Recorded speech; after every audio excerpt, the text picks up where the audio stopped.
Est-ce que tes rêves et tes objectifs, c'est réellement les tiens? Ou est-ce que tu vis dans une espèce d'illusion et tes seuls objectifs et rêves que tu as actuellement, c'est ceux des autres? Et tu les vis à travers eux, tout simplement. Je vais tout expliquer, ça va être super simple. Mais avant ça, une petite gorgée parce qu'il fait extrêmement chaud encore une fois. Que ce soit dans ta life ou dans ton business, tu as forcément des objectifs et des rêves que tu veux accomplir. Le problème, c'est qu'avec l'avènement des réseaux sociaux, etc., il y a quelque chose qui s'est créé, c'est que les objectifs que tu crois avoir, les rêves que tu crois avoir, toi, personnellement en tant qu'humain, sont dans 95% des cas, en réalité, ceux des autres. Le problème avec ça, c'est que du coup, tu ne les atteindras jamais.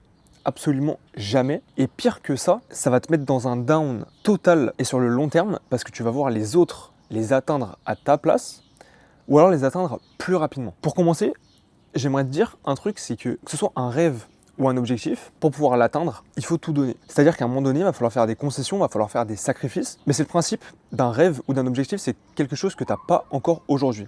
Si tu ne l'as pas encore aujourd'hui, c'est que factuellement, tes actions, ton style de vie, bref, tout ce que tu mets en place, sont pas les bonnes. Sinon, ton objectif ou ton rêve, tu l'aurais déjà atteint, ce qui paraît normal. Donc c'est quelque chose de lointain. Pour du coup atteindre ça, il faut faire des sacrifices, des concessions, changer ton mode de vie, changer potentiellement tes relations, changer tes actions, etc. etc. Le problème avec ça, c'est que pour être prêt à faire ces concessions, pour être prêt à faire ces sacrifices, il faut que ton objectif ou ton rêve il soit personnel. Il faut que tous les matins, ça te donne l'envie de te réveiller. C'est-à-dire que tu dois avoir une boule dans le bide le matin quand tu te lèves en disant bien sûr que je vais me lever parce qu'il y a ça qui m'attend. Il y a ça qu'il faut que j'aille chercher. C'est tellement fort, c'est tellement ton why, le fameux why de Simon Sinek, tu n'as pas besoin de forcer en fait. C'est juste normal de te lever, d'aller faire les efforts, d'aller mettre les actions en place parce qu'il y a ça qui t'attend. Le truc, c'est que du coup, si cet objectif-là, si ce rêve-là, ou ces rêves-là, parce qu'on peut en avoir plusieurs, c'est pas les tiens, mais c'est ceux des autres, ils seront pas aussi puissants. Et le problème, c'est qu'aujourd'hui, tu confonds certainement les rêves des autres avec les tiens. Je vais t'illustrer tout ça par ce que j'ai vécu personnellement, comme ça pourra illustrer mes propos. J'ai voyagé, travaillé et vécu pendant quasiment 1 an en Asie, il y a de ça 2 ans. Après ça, j'ai voyagé dans plus de 15 pays en Asie du Sud-Est. Donc pendant 1 an aussi. Et à chaque fois, il y a des personnes qui m'ont dit « Mec, c'est incroyable ce que tu as fait, j'ai trop envie de faire la même chose. » Donc quand j'étais en Australie, pareil, j'ai reçu des messages de potes, de connaissances « Mec, c'est incroyable, j'ai envie d'aller travailler là-bas, j'ai envie de bouger, etc. etc. » Ok, ça c'est ce que tu dis. Mais est-ce que tu as vraiment envie de faire ça? Est-ce que c'est ton rêve de partir à l'autre bout du monde, d'aller travailler, d'apprendre une nouvelle langue, etc.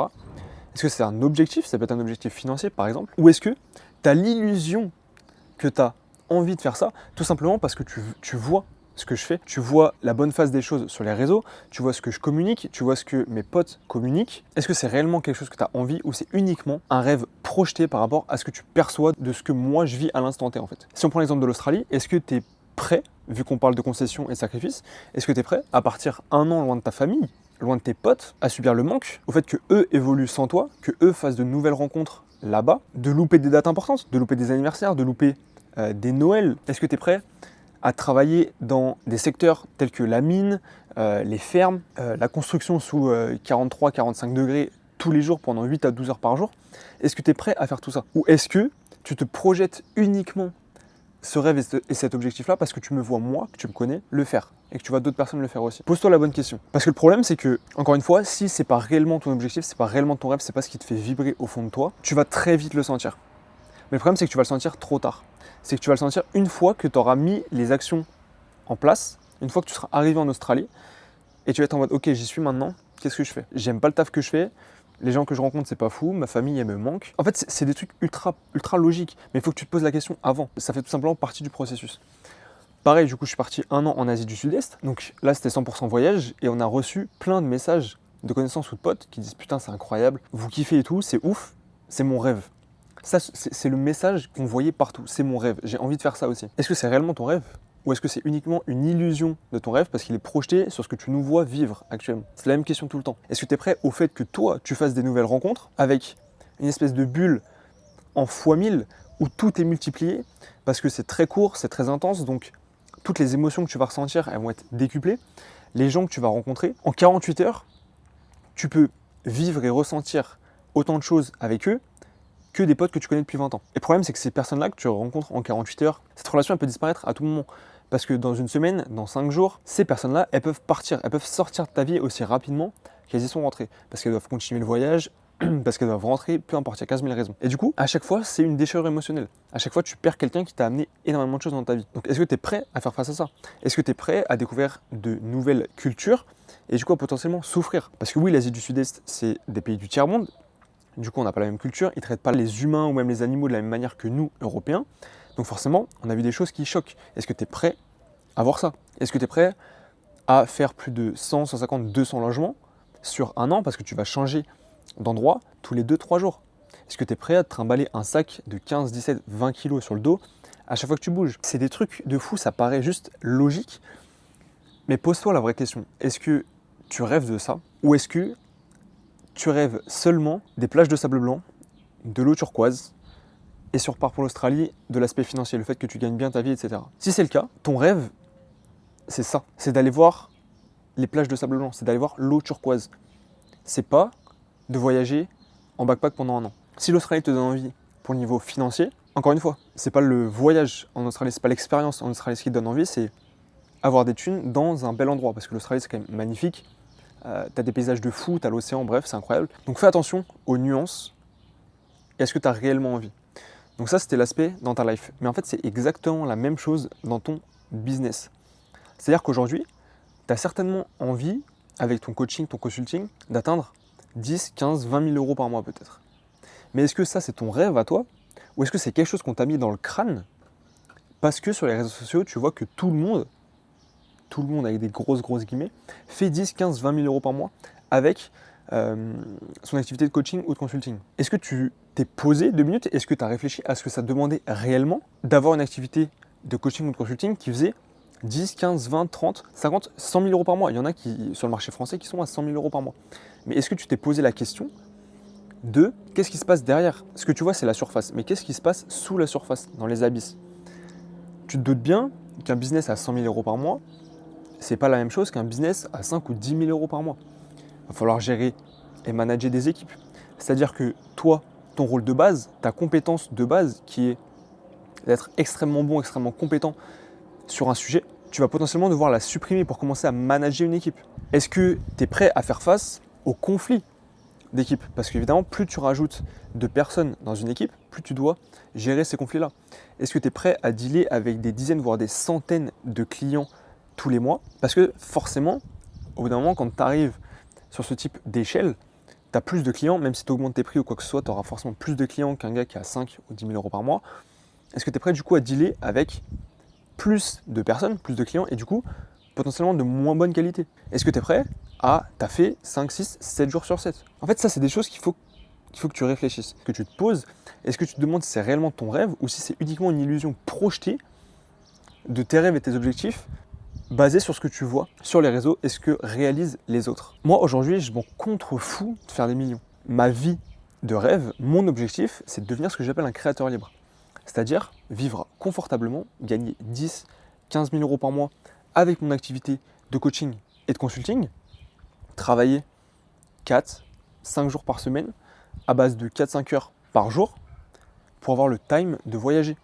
Travailler avec très peu de clients, des clients de qualité qui te payent bien et que tu gardes sur le long terme. Je ne veux pas des espèces de clients mouchoirs qui viennent, qui me payent, qui consomment quelque chose et qui se barrent.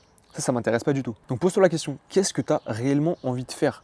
Soit dans ta life de tous les jours ou dans ton business. Je veux un business chill qui me laisse le temps de faire du sport, de profiter de ma famille et de mes potes et surtout de voyager. De voyager. Ok? Pourquoi? Parce que c'est mon rêve.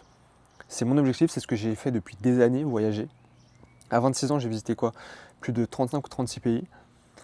Je trouve pas ça dégueu et je compte continuer. C'est ce qui me fait vibrer réellement. Donc pose-toi et demande-toi si aujourd'hui, j'avais aucune pression, j'avais aucune chaîne, j'avais aucune prison. Ça peut être une prison basée sur tes relations, des gens qui te freinent. Ça peut être basé sur une pression financière parce qu'aujourd'hui, tu n'as potentiellement pas assez d'argent. Quelle serait ma vie idéale? Je me lève un mardi matin.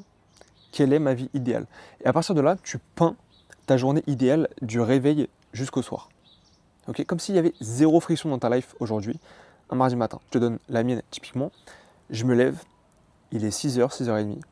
Je pars courir pendant 1 heure. Je prends mon petit déj. Ensuite, pendant 3-4 heures, je taffe.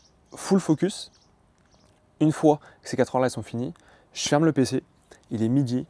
On mange un bon repas fait maison avec que de la food de qualité. Et l'après-midi est libre. C'est-à-dire que je peux aller faire du sport, je peux bouger, je peux aller découvrir, je peux aller voyager, je peux faire ce que je veux. Et le lendemain, je recommence. Et si je fais ça tous les jours, est-ce que ce serait ma life de rêve? Pose-toi cette question-là. Et moi, dans ce cas-là, oui, ce serait mon taf de rêve. De taffer avec des clients, de produire du contenu que je kiffe uniquement le matin et après, chiller et avoir de l'espace pour vivre et générer de la créativité dans mon business. Parce qu'il y a ça aussi, généralement, on est enfermé, etc. On a du mal à être créatif, on a du mal à être productif parce qu'on a la tête 100% dedans. Moi, les fois où j'étais le plus productif, là où j'ai eu les meilleures idées pour mon biz ou pour le contenu, c'est à chaque fois quand je me donnais de l'espace. Là, je reviens de 3 semaines à Bali, j'arrivais à tourner des vidéos qualitatives, desquelles j'étais content, desquelles j'étais fier, parce que j'avais de l'idée, parce que j'étais stimulé, il se passait des choses autour, en dehors de mon business. Je vivais des trucs. Je ferme la parenthèse, mais c'est quelque chose que je te conseille de faire. Si à un moment donné, tu sens que tu es coincé, manque de productivité, manque de créativité, c'est potentiellement parce que tu as trop la tête dans le guidon. Donc relâche un peu la pédale, ok, chill, va vivre en fait, va regarder ce qui se passe dehors, autour de toi, va faire du sport, va faire des rencontres, bouge avec tes potes, tu vois, fais des trucs. Tu vas voir que ton cerveau va se libérer et les idées vont venir à toi de manière naturelle. Donc bref, pose-toi cette question un mardi matin, totalement basique, quelle serait ma life ultime? Et à partir de là, eh ben, tu établis ton plan. Tu établis ton objectif et du coup ton plan pour atteindre cet objectif-là. Ce sera l'objet d'une nouvelle vidéo. Comment établir son plan pour atteindre son objectif? En parlant de plan, dans la description, tu trouveras Virtual Thomas.